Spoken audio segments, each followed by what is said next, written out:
Good morning and welcome to the daily news trends on SSiTV Africa. Violence in South Africa, death toll climbs to 72, over 1,200 arrests. The death toll from looting and protests have risen to at least 72.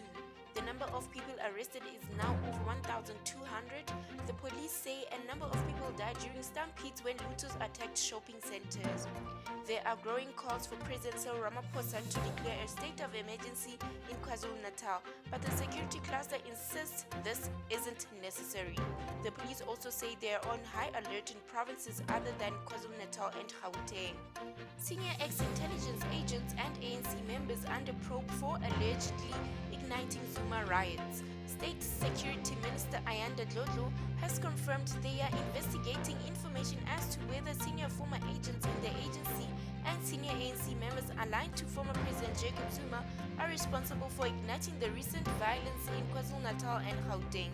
Dlodlo was part of the Justice and Crime Prevention Cluster panel, which briefed the media in Pretoria on Tuesday. Dlodlo says she refused information relating to certain people and are verifying the information.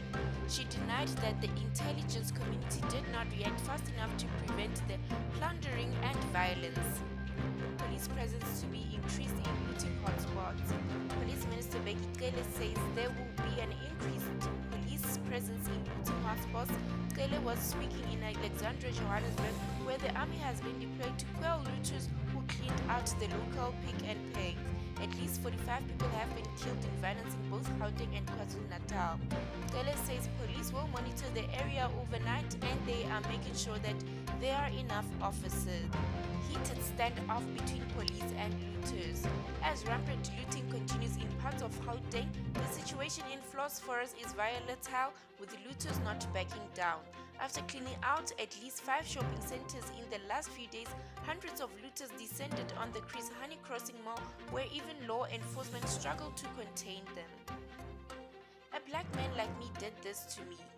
A violence, looting and sheer destruction of property have been the order of the day in South Africa since protests that ensured over the weekend in the aftermath of former President Jacob Zuma's incarceration last week.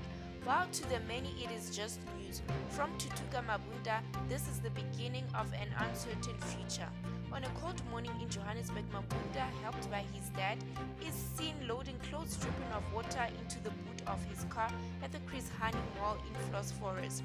Looting had just taken place overnight, and an attempt to start a fire and reduce the mall to ashes, like in some parts of the townships, have triggered the automatic fire extinguishing system inside the mall, filling the place with water everywhere and leaving Mabunda's clothing stock completely drenched. Thank you for tuning